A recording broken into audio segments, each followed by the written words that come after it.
सोचो अगर दुनिया को बनाने वाला ब्लूप्रिंट ही चोरी हो जाता तो क्या होता। हम सब ने जल प्रलय और भगवान विष्णु के मत्स्य अवतार के बारे में सुना है, लेकिन क्या आप जानते हैं कि मनु और जीवों को बचाना उनका केवल आधा मकसद था। भगवान के पहले अवतार का असली कारण था ब्रह्मांड के इतिहास की सबसे बड़ी चोरी, एक ऐसी घटना जिसने खुद ब्रह्मा जी को संकट में डाल दिया था। श्रीमद् भागवत पुराण के अनुसार जब ब्रह्मा जी की रात शुरू हुई और वे निद्रा में जाने लगे, तभी उनके मुख से वेद बाहर आ गए। वेद केवल कुछ मंत्र या श्लोक नहीं है, ये इस पूरे ब्रह्मांड को बनाने और चलाने का ब्लूप्रिंट है। उसी समय वहाँ शंखासुर नाम का एक असुर मौजूद था। वह जानता था कि अगर वेदों का ज्ञान उसके पास आ जाए तो वह सृष्टि का सबसे शक्तिशाली जीव बन जाएगा। उसने वेदों को चुराया और पाताल के अथाह अंधेरे सागर में छिप गया। वेदों के बिना ब्रह्मा जी अगली सृष्टि का निर्माण नहीं कर सकते थे। पूरा ब्रह्मांड संकट में था। इधर धरती पर प्रलय का भयंकर जलस्तर बढ़ने लगा, पूरी पृथ्वी डूबने वाली थी। ऐसे में द्रविड़ देश के एक महान और अत्यंत धर्मपरायण राजा थे,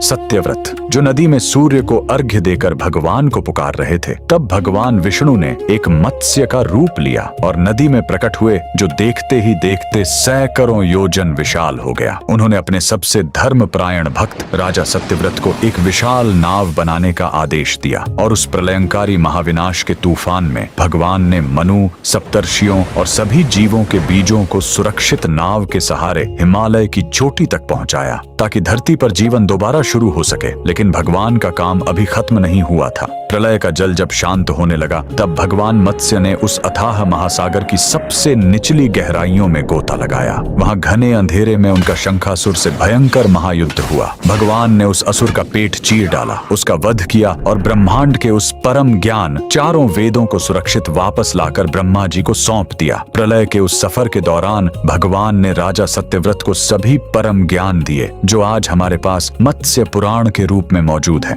अगर आपको हमारे सनातन धर्म के इस प्रामाणिक विज्ञान पर गर्व है तो कमेंट्स में पूरे हृदय से जय श्री हरि जरूर लिखें।